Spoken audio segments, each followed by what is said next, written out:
Muy buenas tardes a todas las personas que nos acompañan en esta oportunidad.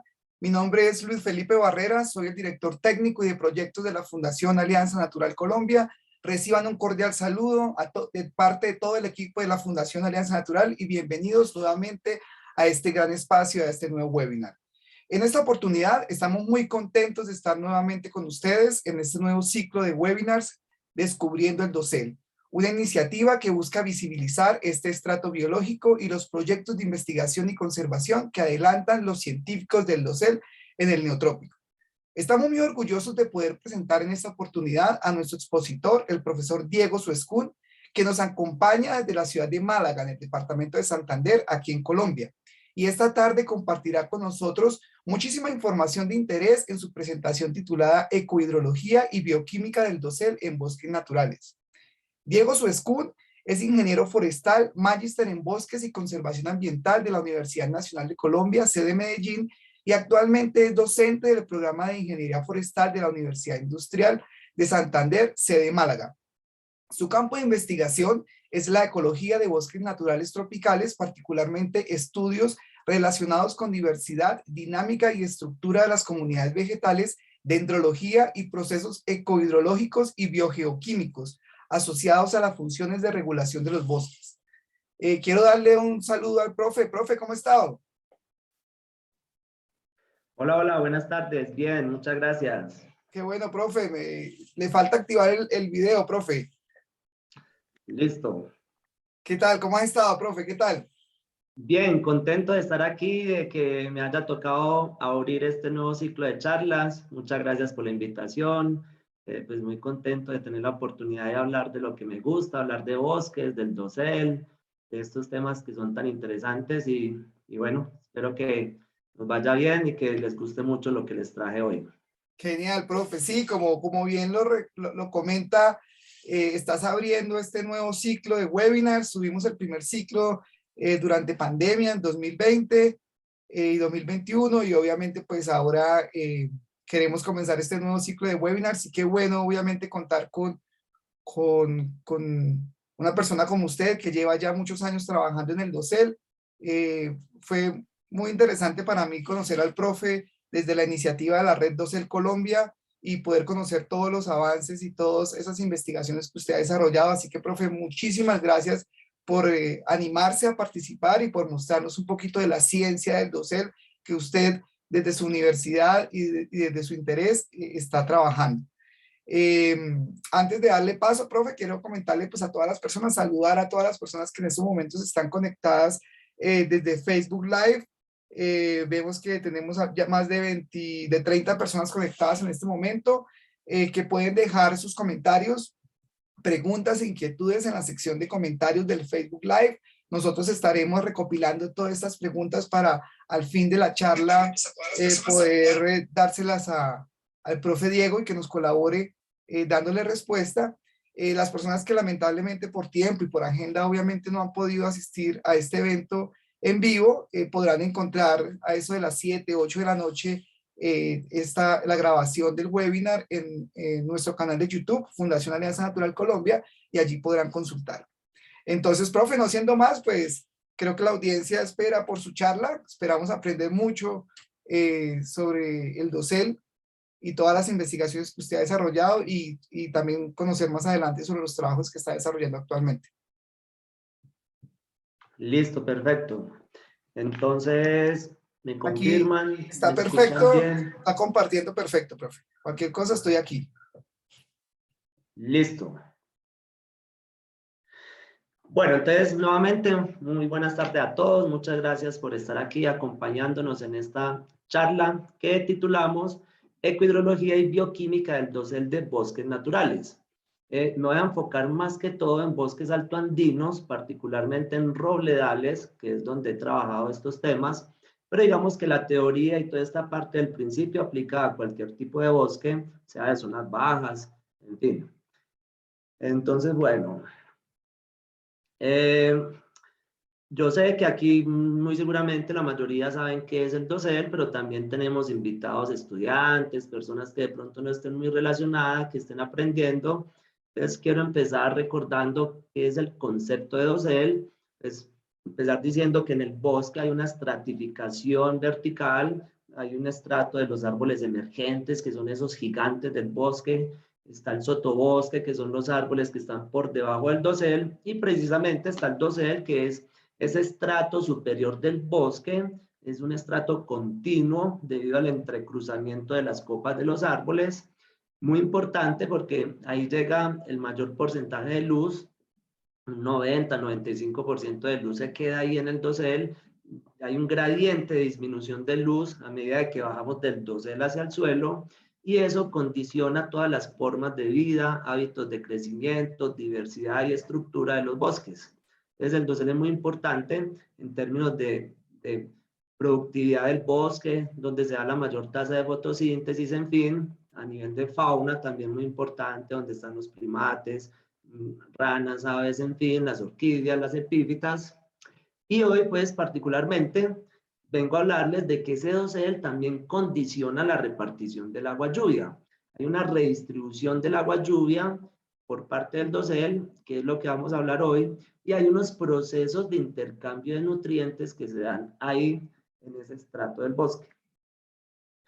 Bueno, generalmente cuando hablamos del dosel pensamos en las epífitas, en las aves, en los monos, en la águila arpía, ¿cierto? Es como lo tangible, es lo que se ve. Entonces, yo también, por ejemplo, ahora estoy muy encarretado aquí en la UIS, estamos haciendo temas con epífitas, con orquídeas, con aves.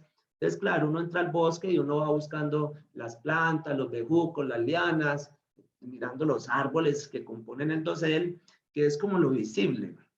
Pero hoy les traigo una visión diferente y es algo que es como más intangible, algo que no se ve claramente, y es esos procesos de intercambio de nutrientes que se dan entre el agua lluvia y el follaje, las hojas, ramas que componen pues ese dosel. Bueno, también empezar diciendo que ¿por qué estudiar procesos hidroquímicos del dosel? ¿Eso para qué me sirve? Dirán algunos, ¿cierto? Entonces, recordemos que los bosques, los ecosistemas naturales cumplen unas funciones, lo que llamamos funciones ecosistémicas derivadas de procesos biológicos, geoquímicos y físicos que se dan pues en el bosque. Y dentro de esas funciones hay unas muy importantes que llaman las funciones de regulación. Y hoy, específicamente, les voy a hablar de la función de regulación hídrica, muy importante porque todos necesitamos agüita para ir tomando, para hacer el café, para los cultivos, para todas las actividades, y la función de regulación del ciclaje de nutrientes. Eso es importante porque esas funciones de regulación producen unos servicios, que son los famosos servicios ecosistémicos, que son pues los beneficios que obtenemos los seres humanos de la naturaleza. Entonces, esa es la importancia de estudiar estos procesos. Entonces, bueno, entonces, digamos que intercepta y redistribuye el agua lluvia. Cuando decimos que intercepta el agua, el dosel, por decir algo, almacena agua, ¿sí? Un porcentaje del agua, que ya lo vamos a mirar, queda almacenada en el dosel cuando se genera un evento de lluvia, ¿sí? Y redistribuye esa agua en precipitación interna y escorrentía cortical. Pero además, el dosel también protege el suelo del impacto de las gotas de lluvia. Digamos que una gota de lluvia viene con una energía cinética, pues su peso con la gravedad, en fin, cuando llega al suelo desprende partículas de suelo, la salpicadura, y ahí se da la erosión, que básicamente es pérdida de suelo. Entonces, el dosel es muy importante porque nos protege el suelo de ese impacto. Pero además, el dosel enriquece. Ya vamos a mirar que el dosel enriquece la concentración de nutrientes que vienen en el agua lluvia, ¿sí? Y eso es pues lo que vamos a mirar. Entonces, bueno, a nivel hidrológico, esto es lo que hablamos de la repartición del agua lluvia. Digamos que el 100% de un evento de lluvia, digamos que caen 100 milímetros de lluvia en un aguacero, hay un porcentaje que se queda interceptado en el dosel, que va entre un 15 y un 30%, más o menos. Ya vamos a ver de qué dependen esos porcentajes. La mayoría del agua fluye a través de la precipitación interna, está entre un 70-90%, que es el agua que escurre o fluye directamente desde las copas de los árboles. Y hay un porcentaje muy pequeño que es el agua que escurre o que fluye por los tallos de los árboles.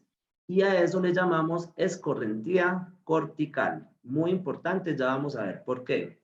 Bueno, finalmente el agua que llega al suelo puede tomar varias vías, se puede infiltrar, alimentar los manantiales, los flujos subsuperficiales, puede fluir superficialmente, vía escorrentía superficial, o puede ser absorbida nuevamente por los árboles. ¿Listo?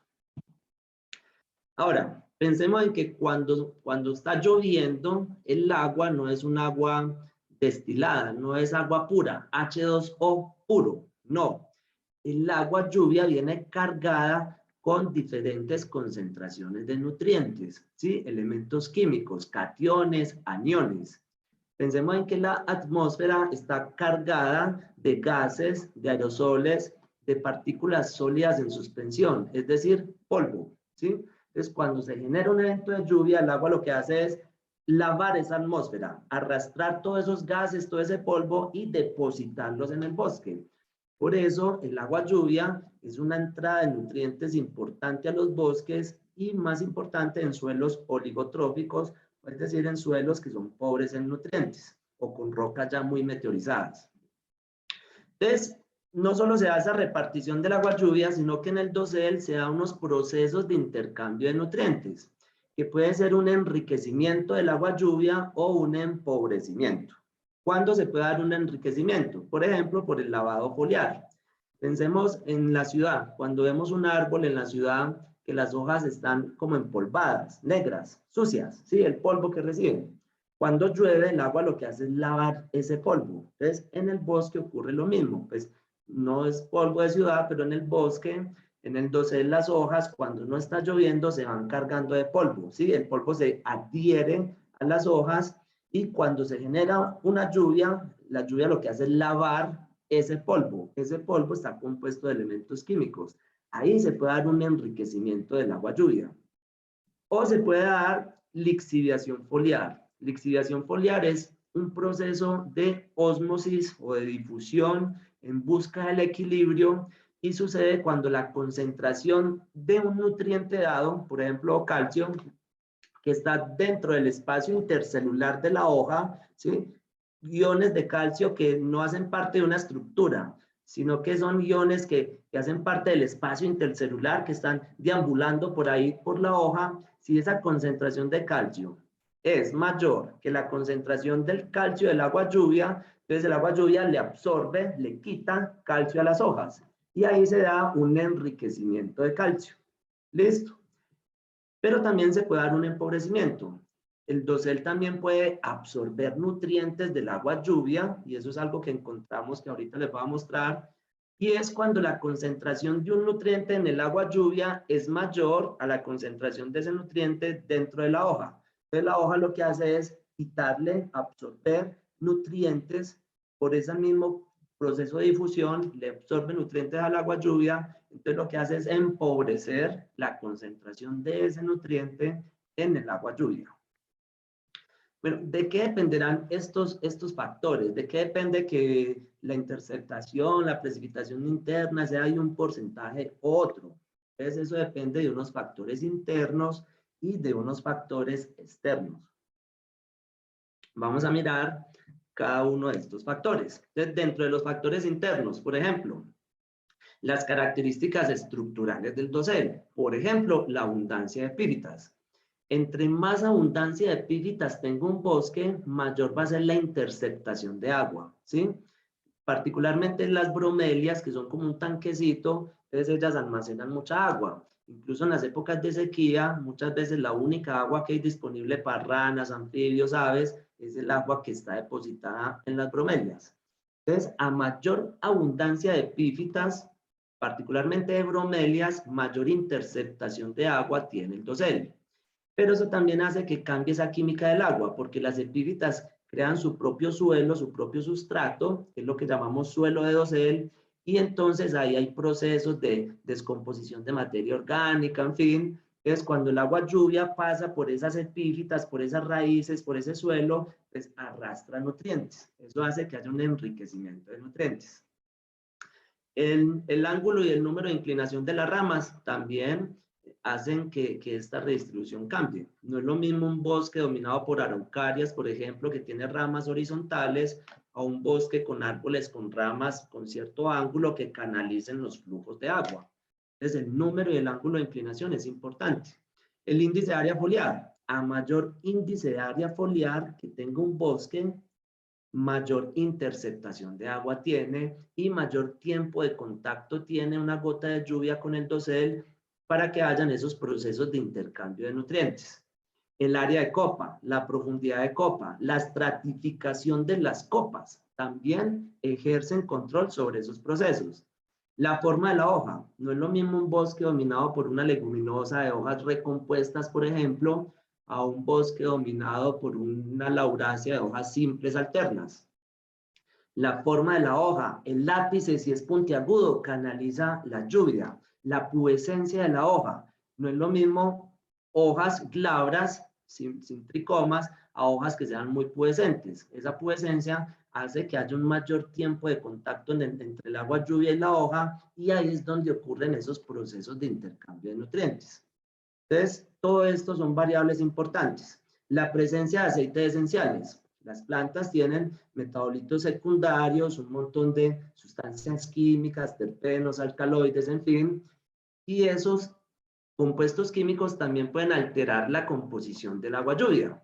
Pensemos en un bosque dominado por una rutácea o por una urcerácea, que son especies que tienen altas concentraciones de sustancias químicas, con muchos olores, en fin, pues van a tener muchos más procesos de intercambio de nutrientes que un bosque dominado por, no sé, por una melastomataceae, un miconia, que pues también tiene sustancias químicas, pero pues no tanto. No son especies que tienen todos esos aromas y todas esas sustancias. Bueno, otro factor interno son las características propias del bosque. Por ejemplo, el área basal. Entre más área basal tenga el bosque, uno esperaría un mayor flujo de escorrentía cortical. Entre los tallos sean más grandes, pues más agua va a escurrir por los tallos de los árboles. La densidad del bosque, ¿sí? O el número de individuos de árboles por hectárea. También uno esperaría que a mayor densidad, un bosque que tenga 900 individuos por hectárea, va a tener un mayor flujo de escorrentía cortical que un bosque que tenga 400 individuos por hectárea, que un bosque que sea poco denso. Entonces, la densidad también es una variable importante. La altura de los árboles, obviamente, pensemos en una secuoya de 110 metros, cuando llueve, el agua tiene que arrastrar, el agua va a fluir por 100 metros, lavando ese tallo, ¿sí? Entonces va a tener mucho tiempo de cargarse de nutrientes, a diferencia de un arbolito que mida 5 o 6 metros, donde el agua pues, rápidamente llega al suelo y no tiene tanto tiempo de contacto. Otra variable importante, la rugosidad de las cortezas.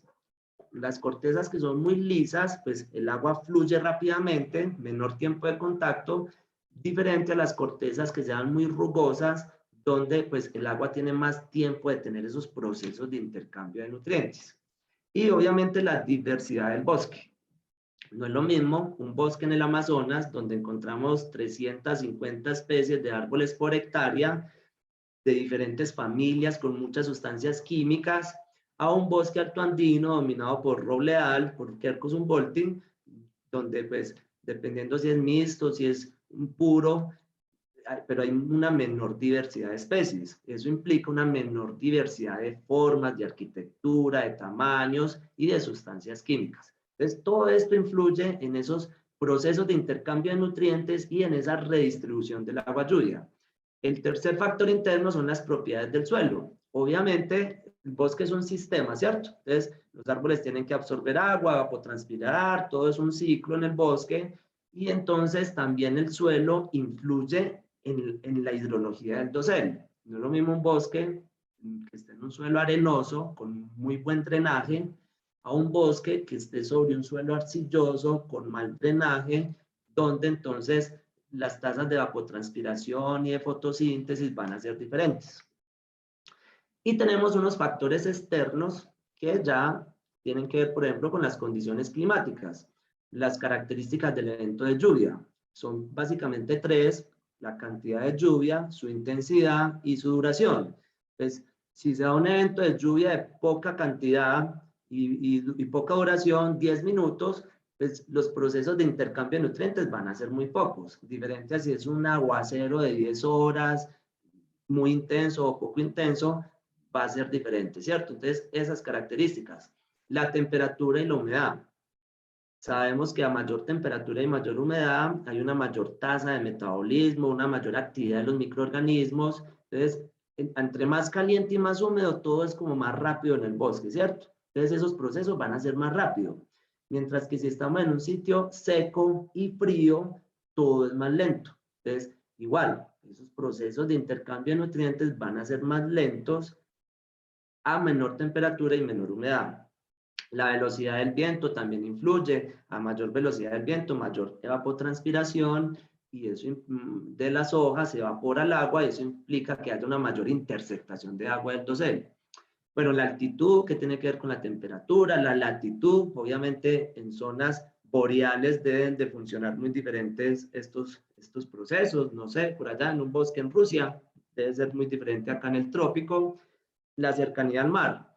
Digamos que un bosque que esté cerca al mar, las lluvias vienen con altas concentraciones de sales, el sodio, cloro, y va a ser diferente a un bosque que esté en el interior o un bosque que esté cerca de una ciudad grande que suelta muchos óxido de nitroso, no sé, sustancias químicas de las empresas, de los carros. Entonces, esa química va a ser diferente. Bueno, entonces pensemos en esto. El dosel, pues lo forman los árboles vivos. Esos árboles vivos transpiran agua del suelo, miren aquí este gráfico a la izquierda, y bloquean la radiación solar, el viento y la lluvia, para que no llegue directamente al suelo. Si un árbol se muere, si talamos el bosque, entonces, ¿qué va a aumentar? Va a aumentar la radiación solar, el viento y el agua que llega a la superficie del suelo. Al aumentar la radiación solar, se va a agrietar, se va a calentar, va a cambiar la actividad de los microorganismos, disminuye la interceptación, la transpiración, ¿sí? Entonces, la interacción entre todos estos factores determinan esos efectos finalmente sobre la infiltración, la escorrentía. Eso tiene que ver con la recarga de aguas subterráneas, flujos de corrientes, y todo eso tiene que ver finalmente con el agüita que tanto nos gusta para bañarnos, para hacer los cultivos y pues para todo lo que necesitamos agua, ¿no? Bueno, hasta aquí es como la teoría, como para que entendamos cómo funcionan esos procesos, y ahora les voy a mostrar algunos resultados. Pues esto es un proyecto que se hizo entre 2014 y 2015, cuando hice mi maestría. Entonces es un proyecto pues que fue dirigido con unos profesores de la Universidad Nacional y de la Universidad de Antioquia, y donde participaron varios compañeros, estudiantes de maestría, de doctorado, de pregrado. Y entonces lo que les voy a mostrar son los resultados de un montón de personas que han ayudado y que han intervenido, y básicamente les traigo algunas figuras y algunas tablas de los artículos que hemos podido publicar. Tenemos por ahí 2 en esta revista, Cambio Ambiental Regional, uno que tenemos en Ecohydrology, tenemos otro sometido en este momento, ya llevan como 3 meses ahí revisando, el último que publicamos en Contaminación del Agua, Aire y Suelo, y uno que vamos a mandar también para esta otra revista. Bueno, estudiar estos procesos, digamos que como todo es complejo en la vida, pero finalmente no es ni tan complicado. Uno podría comprar instrumentos costosos, pluviómetros de 2, 3 millones de pesos, pero nosotros también lo que hicimos fueron unos instrumentos artesanales hechos con materiales muy sencillos, tarros, mangueras, tubos. Y sí instalamos pues una estación meteorológica, pero los pluviómetros se hicieron de una manera artesanal, que hay que hacerlos bien para que funcionen bien, con sellantes, silicona, para que no se escape el agua. Y entonces estos son los pluviómetros dentro del bosque para recoger la precipitación interna, ¿sí? El agua que fluye desde las copas. Y esta es una fotico de un collarín. Los collarines son con lo que medimos la escorrentía cortical, que es el agua que baja por los tallos de los árboles. Es un proyecto desarrollado por 2 años a una escala semanal, es decir, cada 8 días íbamos a medir por 2 años completos en 8 coberturas diferentes: un bosque, un robledal intervenido, rastrojos, cultivos y potreros. para mirar el efecto o cómo es esa circulación de agua y de nutrientes entre un bosque como ecosistema de referencia y entre ya unos ecosistemas intervenidos, ya sistemas productivos, para resaltar esa importancia de los bosques en las funciones de regulación del ciclaje de nutrientes y pues de regulación hídrica. Yo les voy a mostrar algunas figuras y algunas tablas. Esta es de un trabajo netamente de hidrología, de balance de hidrología, que hizo mi compañera Vanessa García. ¿Y qué les quiero mostrar acá? Simplemente, pues uno esperaría que el bosque sea la cobertura que mejor regulación hidrológica tuvo, pero curiosamente acá encontramos que el rastrojo bajo, la etapa temprana de sucesión, podría ser la más eficiente en el mantenimiento de niveles altos de humedad del suelo y disminución de escorrentía superficial. Miren que la interceptación fue muy alta en los dos bosques, claro, porque tenemos el dosel, tenemos esas copas que interceptan el agua lluvia, mientras que en el rastrojo la interceptación fue menor, pero lo interesante de ese rastrojo es que contribuye de manera más efectiva al drenaje profundo, a la recarga de aguas subterráneas, y eso está relacionado pues con la disponibilidad de agua. Entonces, si lo viéramos desde una sola perspectiva, desde la perspectiva hidrológica, no, pues tumbemos todos los bosques y volvamos todos rastrojos, que es la cobertura más eficiente en términos de disponibilidad de agua. Pero pues aquí sabemos que el bosque tiene otros servicios como pues mantenimiento de la biodiversidad, captura de carbono, en fin, y entonces por eso no lo podemos ver desde una sola perspectiva, pero es un resultado interesante. Bueno, en esta figura les quiero mostrar la importancia de la escorrentía cortical. Cuando esté lloviendo, fíjense en el agua que escurre por los tallos, y ojalá después de hoy lo vean con otros ojos y desde otra perspectiva. Resulta que si bien el porcentaje de agua de escorrentía cortical es muy bajo, pues en general el agua fluye vía precipitación interna. Nosotros encontramos, y es algo que ya se ha reportado pues en otros estudios, que en la escorrentía cortical se enriquece mucho más el agua lluvia que en la precipitación interna.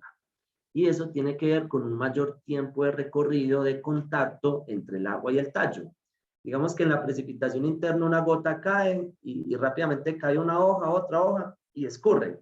Mientras que en la escorrentía cortical el agua baja arrastrando nutrientes por todo el tallo de todas esas epífitas, líquenes, briófitas, musgos. Entonces baja muy, pero muy cargada de agua.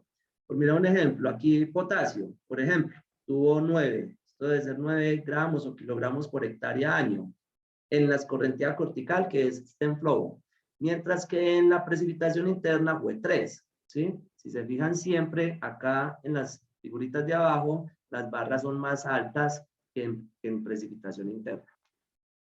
Como nosotros medimos por 2 años, nosotros comparamos estos procesos entre temporadas húmedas, temporadas secas, y como 2014 fue un evento niño y 2015 no, o al contrario, en todo caso comparamos qué pasó entre la fase neutral y la fase niño. Y encontramos diferencias, encontramos un efecto diferencial de la estacionalidad de la lluvia y de las fases del ENSO. Ahorita en las conclusiones vamos entonces a decir que el cambio climático y esta variabilidad de las condiciones meteorológicas debido al cambio climático pueden alterar estos procesos de intercambio de nutrientes en el dosel del bosque. En esta figura ya está el flujo de deposición neta. Esto pues no lo expliqué bien, pero digamos que estos son los kilogramos por hectárea que fluyen de cada uno de los nutrientes. Y aquí encontramos algo muy interesante. Esto es en el bosque y encontramos una deposición neta negativa. Es decir, de todos los nutrientes, calcio, magnesio, potasio, fósforo y nitrógeno, este robledal capturó el fosfato. El calcio, el magnesio, el potasio y el nitrógeno lo dejó pasar, lo enriqueció, pero el fósforo lo absorbió. De hecho, absorbió 1.539 gramos por hectárea por año de fósforo. Eso es 1.5 kilos. Piensen en tener 1.5 kilos de sal, de azúcar en sus manos, pero piensen que eso es fósforo puro. Y eso se espárzalo en una hectárea de bosque en un año. Pero esto fue que el bosque lo capturó, se lo quitó al agua lluvia.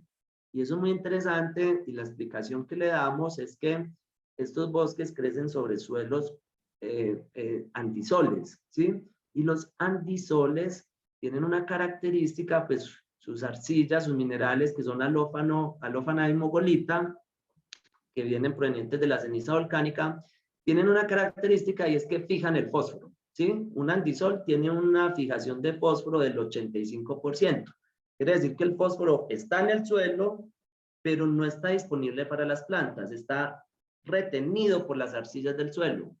Entonces, miren cómo estos árboles dicen, bueno, no podemos absorber el fósforo del suelo, entonces lo cogemos del agua lluvia. Entonces, claro, como tienen escasez de fósforo en las hojas, la concentración de fósforo en el agua lluvia es mayor, entonces se lo quitan, le capturan el fósforo al agua lluvia, y eso es una estrategia que en la evolución estas plantas pues han tenido para absorber este nutriente. Aquí también podemos ver un efecto diferencial entre las estaciones húmedas y secas en las fases, ¿sí? Por ejemplo, aquí arriba vemos que esto es para el periodo neutral y niño, pero miren cómo cambia entre un periodo y otro, ¿sí? En la estación húmeda para la fase neutral hubo aporte, ¿sí? Aporte de calcio, pero en el periodo niño hubo retención. Entonces, es muy interesante ver cómo a medida de que van cambiando las condiciones meteorológicas a lo largo del tiempo, si estamos en temporada de lluvias, de sequía, en un niño, en una niña, esos procesos cambian. Las plantas, los bosques, el dosel se va adaptando a esos cambios y ellos pues van pues cambiando esos procesos. Con ese resultado que tuvimos de fosfato, nos pareció muy interesante, entonces sacamos este otro artículo que ya fue solo con fosfato. Nos olvidamos de nitrógeno, de calcio, de potasio, y dijimos, bueno, vamos a mirar cómo circula el fósforo dentro de ese bosque, en un roleal intervenido, y qué pasa cuando transformamos ese bosque a un pastizal o a un cultivo. Entonces, en este gráfico vemos aquí el roledal, el bosque, y estas barras indican los flujos de fosfato, los kilogramos por hectárea año que circulan de fosfato. Entonces, lo que podemos ver es que en las estaciones húmedas la barra es más larga que en las estaciones secas. Es obvio, hay más agua. Pero miren esta barra ancha aquí en el bosque, este NP quiere decir precipitación neta, que es la suma de la precipitación interna y la escorrentía cortical. Esto muy ancho quiere decir que hubo mucho mayor flujo de fosfato en el robledal. En el robledal intervenido ya no hubo diferencias significativas. Y cuando transformamos ese robledal a un cultivo, ya los flujos de fosfato aumentaron mucho, fue en la infiltración de agua en el suelo. Y al pasar de ese cultivo a un potrero, aumentó mucho, fue en la escorrentía superficial y en el drenaje profundo. Eso digamos que no tiene que ver con el dosel, pero lo que nos muestra es la importancia del dosel, cómo al eliminar el dosel y pasamos a un cultivo o un pastizal, cómo ya cambian esos flujos de nutrientes debido también a la aplicación de enmiendas agrícolas, en fin. Bueno, esta simplemente también es para mostrar la importancia del bosque. Acá en el caso A tenemos el bosque donde hay baja erosión y baja escorrentía superficial. Pero cuando pasamos de bosque a un cultivo, aumenta la erosión y la escorrentía superficial sigue igual. Y al pasar del cultivo a un pastizal, ¿sí? Con el incremento de la intervención antrópica, ya disminuye la erosión, pero aumenta la escorrentía. Entonces, cuando tenemos el bosque, estamos como bien. Baja escorrentía, baja erosión, bajas pérdidas de nutrientes. Pero al pasar un cultivo a un pastizal, aumenta la erosión o la escorrentía, con implicaciones en pérdida de nutrientes que van a ir aguas abajo, y ahí vienen luego los problemas de eutroficación. Bueno, este es otro estudio, yo no participé, fue la tesis de maestría de Santiago Vázquez, pero pues con los mismos profes, más o menos, por ahí estuve yo colaborando un poquito, pero los quiero mostrar porque es muy interesante. Ellos quisieron evaluar el efecto de rasgos funcionales foliares y caulinares, índice de área foliar, pubescencia de la hoja, abundancia de epífitas, área basal, altura, otra vez con el fósforo, en la deposición de fósforo. Y encontraron algo muy interesante. Ellos tenían 5 especies, 4 especies nativas, Croton magdalenensis, Aesanthus lepidotus, Quercus humboldti, Pismia basífera, y tenían una especie introducida de eucalipto. Pero lo que les quiero mostrar es que Croton magdalenensis resultó siendo la especie que presentó las mayores concentraciones de fósforo en la precipitación interna y en la escorrentía cortical. Y eso se correlacionó significativamente con que Croton magdalenensis, el Dragus, que llaman, tenía una mayor carga de epífitas con respecto a las otras especies, una mayor área foliar y una mayor densidad de tricomas, ¿sí? Entonces, estas tres variables hicieron de que en Croton magdalenensis se presentara una mayor concentración de nutrientes. Y eso es muy interesante porque entonces es una especie que uno diría, una especie óptima, ideal para proyectos de restauración ecológica, porque es una especie que ayuda a restaurar la química del suelo o los nutrientes del suelo, ¿sí? Entonces, estos resultados destacan pues, las complejas interacciones biogeoquímicas donde rasgos funcionales de las plantas pueden ser útiles para describir las funciones de los ecosistemas. Bueno, este es otro estudio también con los profes. Este es el que estamos tratando de publicar, pero aquí simplemente les quería mostrar. Aquí ya comparamos fue 2 bosques nativos con 2 bosques plantados, ¿sí? Entonces, comparamos estos procesos de intercambio de nutrientes y esta redistribución del agua lluvia entre un robledal, Quercus humboldti, un bosque secundario altoandino y 2 plantaciones, una de Pinopátula y una de Cupressus lusitanica. Y entonces acá pueden ver cómo nuevamente en el robledal, en Quercus humboldti, se dieron los mayores kilogramos por hectárea año de particularmente de potasio, que es esta barra rayadita, y de nitrógeno, por ejemplo, que es la raya negra. Aportó mucho más potasio y nitrógeno al suelo del bosque, el robledal, que el bosque mixto, en menor proporción la plantación de Cupressus lusitanica y mucho menor la plantación de Pinopátula. Miren que en el bosque de Pinopátula como que no hubo muchos cambios entre el agua lluvia y el endosel. En este mismo estudio, entonces, tenemos esta tablita donde se muestra en el robledal siempre fue mayor ese flujo de nutrientes. Fíjense acá 33, por ejemplo, para nitrógeno, mientras en la de pino fueron 20, en la plantación de ciprés fueron 26, 25, en potasio también fue mayor en el robledal con respecto a las otras coberturas. Entonces, la importancia de ese bosque nativo en esa transmisión de agua por unidad de área basal y en eso de enriquecimiento de nutrientes. Creemos que la circulación de nutrientes más eficiente en el robledal está relacionada con una mejor adaptación de los bosques nativos a suelos pobres en nutrientes o suelos oligotróficos. Entonces, conclusión ahí, el restablecimiento de especies nativas en lugar de exóticas puede resultar en una regulación hidroquímica más eficiente, ¿sí? Y eso pues mejora la capacidad de producir servicios. Bueno, ya para terminar, entonces algunas conclusiones. Entonces, en el largo plazo, las variaciones climáticas como las fases del ENSO, eso puede alterar los procesos asociados al intercambio de nutrientes y eso puede alterar el ciclaje de nutrientes de una cuenca por completo. Si un bosque ocupa un área muy importante dentro de una cuenca, pues lo que suceda dentro del bosque, eso va a inferir en toda la cuenca completa. ¿Sí? Cambios en las condiciones meteorológicas, por ejemplo, el cambio climático, el aumento de intensificación de las sequías, que es lo que proyecta el cambio climático, podrían afectar la capacidad de regular funciones ecosistémicas, amenazando la provisión de servicios. Eso lo encontramos nosotros, porque miren que hay diferencias en estos procesos de intercambio, si es fase neutral, si es fase niño, si es temporada húmeda, si es temporada seca. Entonces hay una necesidad pues de gestionar estos ecosistemas altoandinos debido a esos cambios de uso del suelo y al cambio climático. Y entonces, bueno, este tipo de investigaciones son fundamentales para la planificación ambiental, vuelvo, insisto, a nivel de cuenca, para los PONCAS, para los planes de ordenamiento territorial. Sería muy interesante incluirlos en los planes de manejo.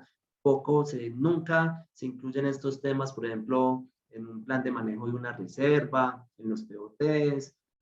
Lo que pasa es que estudiar estos procesos requieren mínimo estudiar un año, como mínimo, tener un año hidrológico, requiere estar yendo a campo cada que llueve, al menos a una escala semanal. Lo ideal sería medir a escala de evento. Cada que se genere un evento de lluvia, ir a medir. Pero pues eso es complicado, es costoso. Bueno, este tipo de estudios proporcionan bases sólidas para la proyección sostenible del uso del suelo, proveen herramientas para la toma de decisiones también a la hora de hacer planificación territorial, de hacer zonificación, ¿cierto? Entonces aquí tenemos bosques, cultivos, esta parte es para ecoturismo, esto es para conservación. Es importante tener en cuenta estos procesos hidrológicos para no ir a alterar una cobertura sin tener en cuenta la hidrología, los flujos. Y esto finalmente, y lo más importante, pues es para el beneficio de las poblaciones humanas. Yo siempre lo he dicho que nosotros, los forestales, agrónomos, biólogos, los que trabajamos en las ciencias ambientales, siempre estamos en pro de las poblaciones humanas, de mejorar las condiciones de vida de las personas que viven en el campo, los agricultores, los indígenas, en fin. Entonces, muy importante para poder diseñar unas estrategias y unos mecanismos cada vez más eficientes de planificación territorial. Como moraleja, pues, que miremos el bosque desde otra perspectiva, pues, espero que le haya gustado. Yo soy uno de los que me meto a mirar pájaros, a mirar orquídeas, pero entonces a veces nos olvidamos de otras cosas que son difíciles de ver, pero que no por eso no son importantes. Entonces espero que cambiemos esa visión del bosque, o que no que la cambiemos, que incorporemos una nueva visión a lo que es el bosque, a lo que es el estudio del dosel, que son pues cosas muy interesantes y muy agradables siempre de hablar. Muchas gracias a todos, no sé si hayan preguntas por ahí, y les dejo aquí pues mi contacto, si me quieren después contactar, ahí les dejo mi número celular, mi correo, Facebook pues me encuentran muy fácil, Diego Suescún, en Instagram también, Diego Suescún, y entonces muchas gracias. No, profe, muchísimas gracias. Qué buena exposición. Había visto un poco de su charla hace algún tiempo y realmente eso me emocionó mucho desde que la conocí. Qué bueno poder conocer de sus trabajos. Tenemos algunas preguntas, también algunos comentarios. Alex Carvajal Ortiz le manda un gran saludo, que muchas gracias por tan excelente presentación. También algunas preguntas que nos hacen. A ver, revisamos acá. Nos preguntan, por ejemplo, Samuel Olejua, si las plantas epífitas aumentan o disminuyen la escorrentía cortical. Sí, hola. La disminuyen, porque las epífitas interceptan el agua. Entonces, a mayor abundancia de epífitas en un bosque, hay una mayor interceptación de agua. Por lo tanto, disminuyen la escorrentía cortical. Si uno va a un bosque y elimina y arranca, quita todas las epífitas, aumenta la escorrentía cortical, porque disminuye la interceptación. Ok, excelente. Tenemos una audiencia muy interesante, nos saludan amigos desde El Salvador, desde los Estados Unidos también, Carolina del Norte, desde Honduras también, Luis Herrera, muchas gracias por estar viéndonos. Tenemos Heide Ricardo, dice, buenas tardes, quisiera realizar una pregunta acerca de lo que es teóricamente las corrientes acorticales y qué importancia que tiene junto al dosel, la escorrentía, perdón. La escorrentía cortical y qué importancia tiene junto al dosel. Listo, pues teóricamente pues la definición de escorrentía es el flujo de agua sobre la superficie del tacho, ¿sí? Escorrentía cortical es el flujo de agua que escurre por los tallos de los árboles. Y son muy importantes porque, pues, como lo vimos, en la escorrentía cortical se enriquece el agua lluvia 3, 4, 5 veces más que en la precipitación interna. Entonces, a pesar de que el porcentaje de agua es muy bajo, 1, 2, 3%, a nivel hidrológico la escorrentía cortical no es muy importante, pero a nivel de ciclaje de nutrientes sí, porque es un flujo de agua que llega muy cargado de nutrientes precisamente a las bases de los árboles. Bueno, las raíces no están ahí porque la raíz va a estar más lejos, pero es un agua que llega muy cargada de nutrientes al suelo del bosque y eso es un aporte de nutrientes al suelo. o se lixivian o son capturados nuevamente por las raíces de los árboles. Ok, genial. Nos reportan audiencia desde varias ciudades de Colombia, desde Medellín, desde Bello, desde Vélez, gente en Málaga también, aquí en Bogotá, Cali. Así que tenemos una audiencia bien nutrida. Qué bueno que este tipo de información pueda llegar a la mayor cantidad de personas, investigadores y afines interesados en la ciencia del dosel. Juan Guillermo Morales dice que muchas gracias y felicitaciones, profesor Diego, excelente presentación. Carolina Mora Porras igual, que excelente presentación. El bosque sigue sorprendiéndonos.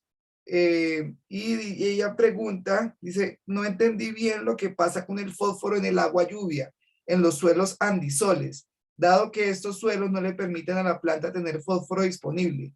El agua al recorrer el fuste recolecta el fósforo y al llegar al agua al suelo, este fósforo es aprovechado por las plantas. ¿Es correcto?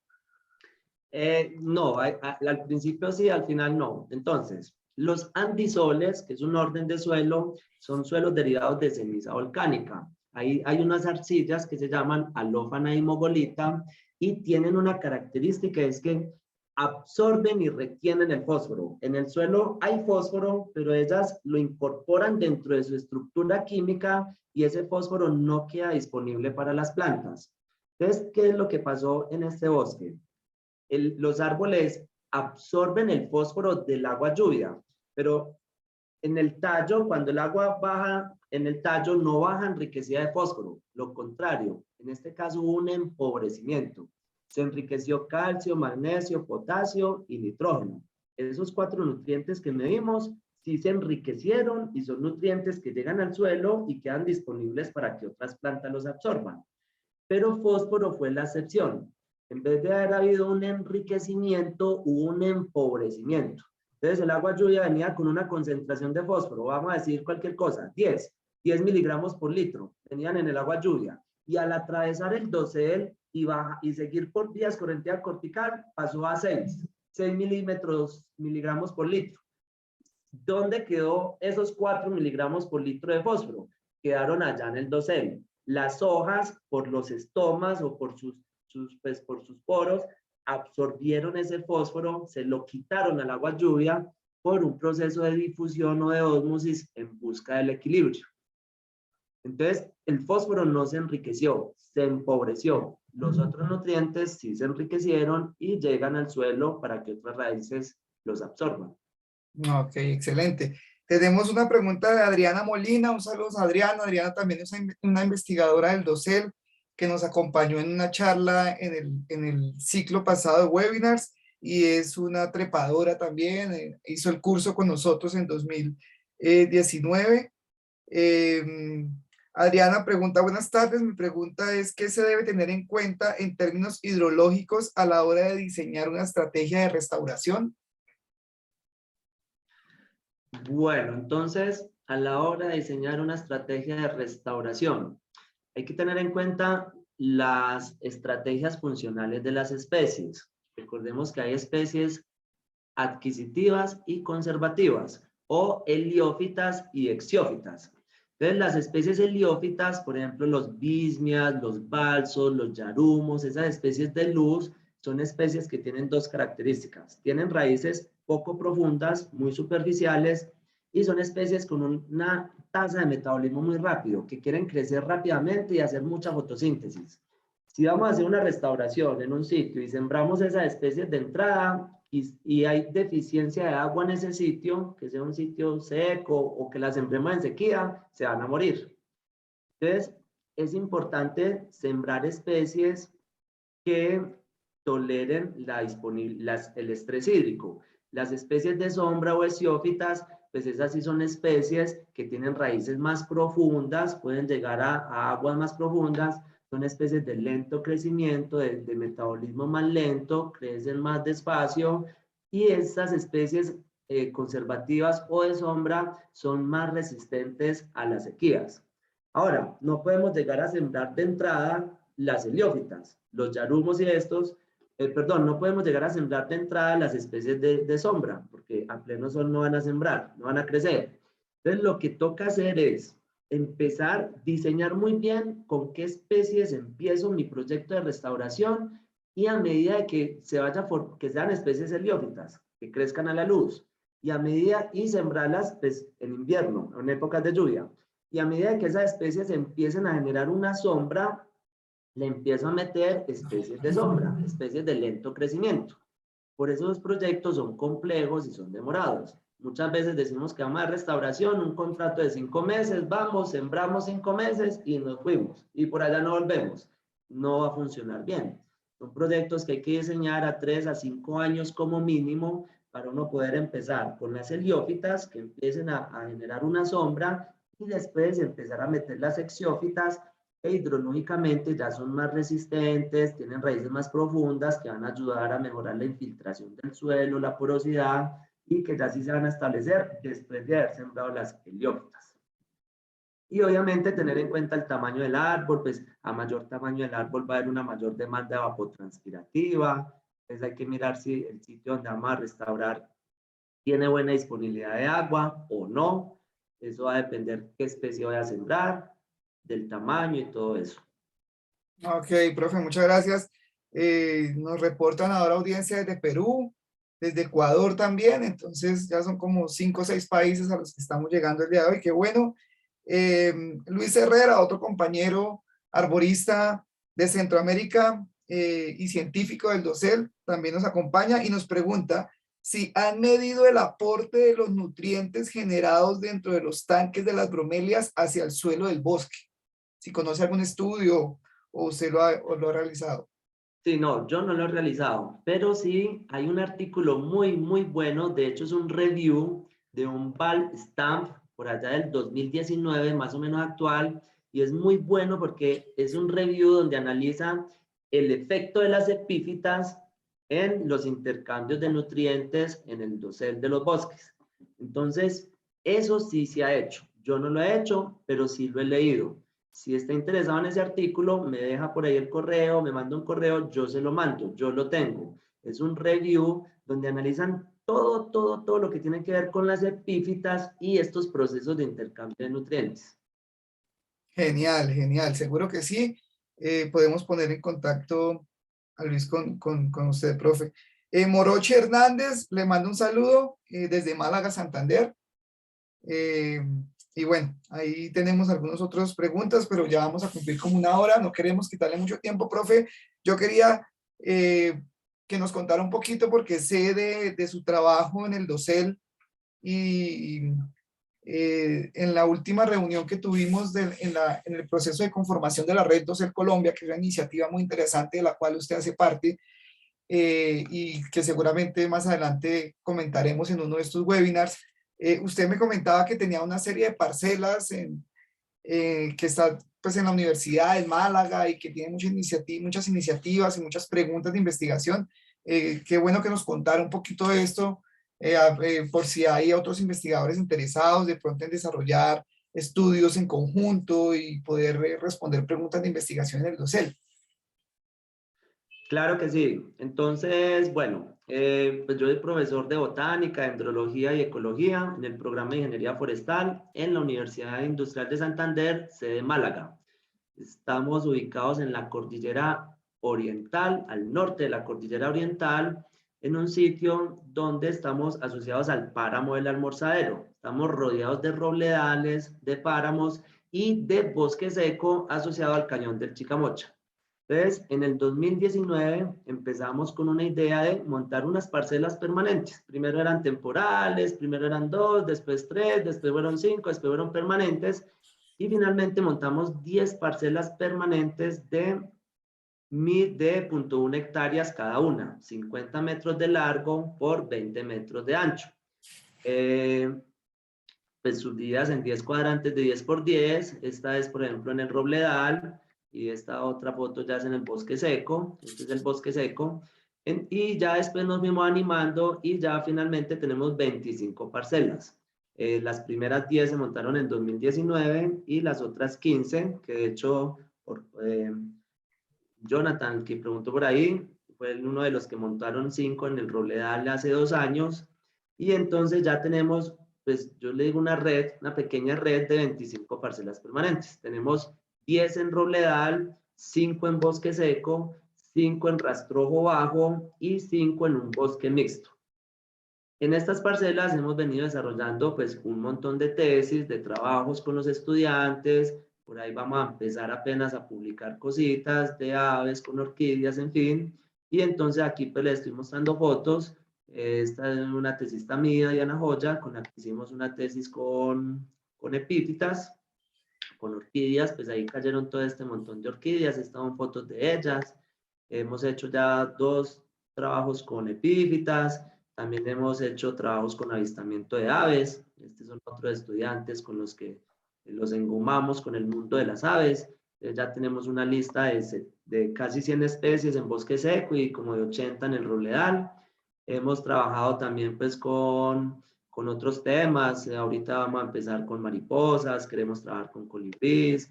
Hemos instalado cámaras trampa. Hicimos 2 tesis con cámaras trampa. Por acá con estas 2 chicas. Pues ahí cogimos varios mamíferos que no sabíamos que estaban por acá en la zona. Pues lo que más contento nos dejó fue el tigrillo y el ocelote, pero también el zorro, pues, comadrejas, paritas, tinajos, ardillas, ratoncitos. Hemos también trabajado con emisión de gases de efecto invernadero. Y bueno, hay un montón de ideas, de proyectos. Ahora tenemos otras tesis relacionadas ya estamos haciendo como la distribución de los árboles. Estamos ya con ganas de hacer remedición. Si alguien de los que nos esté escuchando tiene por ahí 200 milloncitos de pesos que necesitamos, bienvenido, porque ya necesitamos empezar a remedir. Ya llevamos 4 años con la primera. Desde acabamos de escribir con los profes, compañeros míos, pues con el profe Ronald y Sandro, un proyecto para buscarle financiación, a ver si podemos hacer la remedición, para empezar a mirar biomasa, captura de carbono, mortalidad, en fin. Y pues bienvenidos. Felipe me dijo como, cuénteles de las parcelas. Entonces, pues la idea es que sepan, aquí en Málaga las están disponibles para el que sea. Aquí no las tenemos escondidas ni nada. Lo que queremos es que vengan, ojalá unirnos con otras personas, otros investigadores. Queremos hacer de todo. O sea, a mí me gusta trabajar todo lo que tenga que ver con ecología, fauna, flora. Nos encanta, aquí bienvenido, así el que quiera venir a pasear, no es que yo quiero ir a pasear, véngase para acá, tenemos el Cocuya 3 horas, el Chicamocha 2 horas, y de una vez pues conoce las parcelas, alguien que sepa mucho de orquídeas, de epífitas, de musgos, de lechos, aquí los recibimos, yo los llevo, a ver qué encontramos por ahí interesante. Hay 2 especies que parece ser nuevas, no sé, estamos en esas, son bosques inexplorados, bosques donde se han metido pocos botánicos.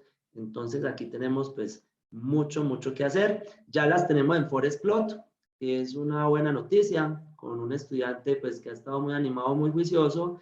Las tenemos en la plataforma internacional de Forest Plot. Entonces ya aparecen en el mapita, ya estamos pues como en ese proceso. Y entonces bienvenidos. No, genial, profe, genial. Definitivamente, sumando esfuerzos es que se puede desarrollar ese tipo de procesos y fortalecer todos los procesos de ciencia en Colombia. Entonces, pues felicitaciones por esa iniciativa, por todo ese trabajo que pues 25 parcelas es un trabajo arduo. Entonces, qué bueno que las personas que estén viendo este webinar se animen. Yo soy una de las personas que quiero ir a visitar el territorio y espero muy pronto estar por allá visitando. Eh, por último, tenemos algunas preguntas de Gabriela Torres. Gabriela también es una científica del dosel, experta en orquídeas. Nos pregunta si puedes compartir las citas de los artículos mencionados. En la descripción del webinar en Facebook está el link de ResearchGate del profe Diego, donde pueden encontrar algunos de sus artículos, pero también el profe puede tal vez poner algunas de las citas en el chat de Facebook más adelante para que las personas y también mediante correo electrónico podemos contactarlo y podemos... Exacto, y si me escribe un correíto, yo se los puedo mandar pues directamente al correo y los pondré también entonces ahí en el Facebook. Por aquí está mi correo, diegocarvajal8@gmail, ahí se los puedo enviar, o en ResearchGate, ahí también están pues los artículos. Es claro que sí, con mucho gusto. Genial, profe, genial. Muchísimas gracias nuevamente. Muchas gracias también a las personas que nos han estado acompañando durante esta hora larguita. Ya tenemos 1 hora y 5 minutos de webinar. Excelente información. Creo que es una charla muy interesante y un tema que vale la pena seguir. Esperamos, profe, tenerlo más adelante para que nos cuente un poco más de sus avances, nuevos artículos, nuevas investigaciones. Antes de que se vayan, quiero recordarles a todos que esto es una iniciativa de la Fundación Alianza Natural Colombia, Canopy Wash International y Red Dosel Colombia. Esperamos para las personas que tal vez están interesadas y nos han preguntado sobre el curso internacional de ascenso al Dosel, estamos en proceso de selección de aplicaciones, esperamos el 22 de este mes, en pocos días, tener y comunicar a las personas, a las mejores, las personas que ganaron el proceso de aplicación. También recordarles que hay un curso internacional sobre técnicas de muestreo e investigación de artrópodos en el Dosel. Hay plazo para inscribirse hasta finales de abril. A las personas interesadas en estudiar los artrópodos del Dosel les podrían interesar. Toda la información la pueden encontrar en la página web de la Fundación www.alianzanatural.org. Y bueno, no siendo más, profe, nuevamente muchísimas gracias. Esperamos verlo pronto y que siga teniendo muchas investigaciones, muchos estudiantes y muchos éxitos. Listo, muchas gracias a usted por la invitación nuevamente. Un placer haber estado con ustedes, a los asistentes y cualquier cosa, ahí seguimos en contacto. Ok, bye bye. Bueno, chao, chao, nos vemos, chao.